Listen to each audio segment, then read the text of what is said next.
سانحہ کربلا 10 محرم 61 ہجری کو موجودہ عراق میں کربلا کے مقام پر پیش آیا۔ واقعہ کربلا حق و باطل کے درمیان ایک عظیم معرکہ تھا، جس میں نواسۂ رسول امام علی مقام سیدنا امام حسین رضی اللہ عنہ نے دین اسلام کی سربلندی کے لیے لازوال اور بے مثال قربانی پیش کی۔ کربلا کے میدان میں ہونے والی حق و باطل کی جنگ میں ایسے بہت سے واقعات پیش آئے جو نہ صرف اسلامی تاریخ بلکہ انسانی تاریخ میں بھی لازوال ہیں۔ انہی واقعات میں سے 7 حقائق ایسے ہیں جو ہر مسلمان کو پتہ ہونے چاہیے۔ امام حسین رضی اللہ عنہ کے نام کوفے والوں کا خط۔ اہل کوفہ کو جب اس بات کا علم ہوا کہ امام حسین نے یزید کی بیعت سے انکار کر دیا ہے، تو کوفہ کے کچھ افراد سلیمان بن سرد خزائی کے مکان پر جمع ہوئے اور آپ رضی اللہ عنہ کو خط لکھا کہ ہم بھی یزید کے ہاتھ پر بیعت کرنے کے لیے تیار نہیں ہیں۔ آپ فوراً کوفہ تشریف لے آئیں، ہم سب آپ کے ہاتھ پر بیعت کر لیں گے۔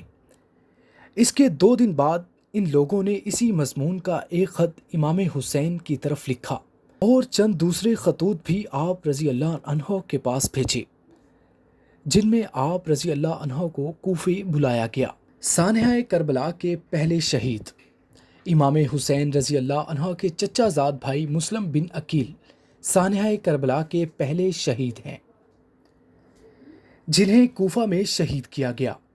امام حسین رضی اللہ عنہ نے اہل کوفہ کے خط ملنے کے بعد مسلم بن عقیل کو اپنا سفیر بنا کر کوفہ روانہ کیا تھا، تاکہ وہ کوفہ کے حالات کا جائزہ لے کر امام حسین رضی اللہ عنہ کو آگاہ کر سکے۔ امام حسین رضی اللہ عنہ کے ساتھ کوئی فوج نہیں تھی۔ امام حسین رضی اللہ عنہ نے جب مکہ سے کوفہ کی جانب سفر کیا تو آپ رضی اللہ عنہ کے ساتھ اپنے خاندان کے کچھ افراد، جن میں بچے بھی شامل تھے، اور چند اصحاب تھے۔ امام حسین رضی اللہ عنہ کا کوفہ کی جانب سفر اہل کوفہ کی دعوت پر تھا، اور آپ رضی اللہ عنہ کا یزیدی فوج سے جنگ کا کوئی ارادہ نہیں تھا۔ جب امام حسین کا قافلہ وادی صفا پہنچا تو مشہور شاعر فزدق آپ رضی اللہ عنہ کی خدمت میں حاضر ہوا۔ امام حسین نے فزدق شاعر سے پوچھا کہ کوفہ اور کوفے والوں کی کچھ خبر ہے تو مجھے دو، جس پر شاعر نے کہا کہ کوفیوں کے دل آپ رضی اللہ عنہ کے ساتھ ہیں اور ان کی تلواریں یزید کے ساتھ ہیں۔ جب امام حسین رضی اللہ عنہ کا قافلہ میدان کربلا میں پہنچا تو آپ نے سب سے پہلے اس علاقے میں آباد بنی اسد کے قبیلے کے سربراہ ان سے زمین کربلا خریدنے کی خواہش ظاہر کی۔ امام حسین نے زمین کربلا 60 درہم میں خریدی۔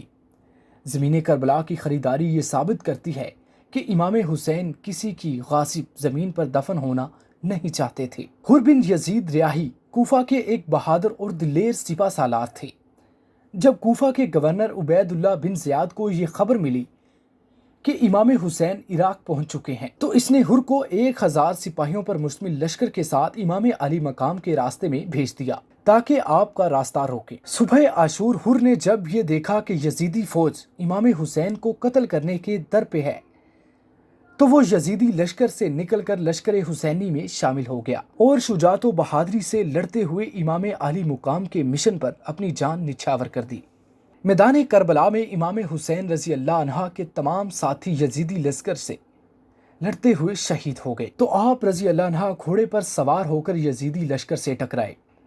گھمسان کی لڑائی ہوئی اور پھر قبلہ کندہ کا ایک شخص آگے بڑھا اور اس نے امام حسین کے سر مبارک پر حملہ کر دیا، جس سے آپ رضی اللہ عنہ شدید زخمی ہو گئے۔ اس کے بعد شمر اپنے 10 آدمی ساتھ لے کر آپ کی طرف بڑھا اور آپ رضی اللہ عنہ کا سر اقدس تن سے جدا کر دیا، جس کے بعد امام حسین رضی اللہ عنہ نے جام شہادت نوش فرمایا۔ امام حسین کا یہ اثار اور قربانی تاریخ اسلام کا ایک ایسا درخشندہ باب ہے جو ہر وان منزل شوق محبت اور حریت پسندوں کے لیے ایک اعلیٰ ترین نمونہ ہے۔ سانحہ کربلا آزادی کی اس جدوجہد کا نقطہ آغاز ہے جو اسلامی اصولوں کی بقا اور احیاء کے لیے تاریخ اسلام میں پہلی بار شروع کی گئی۔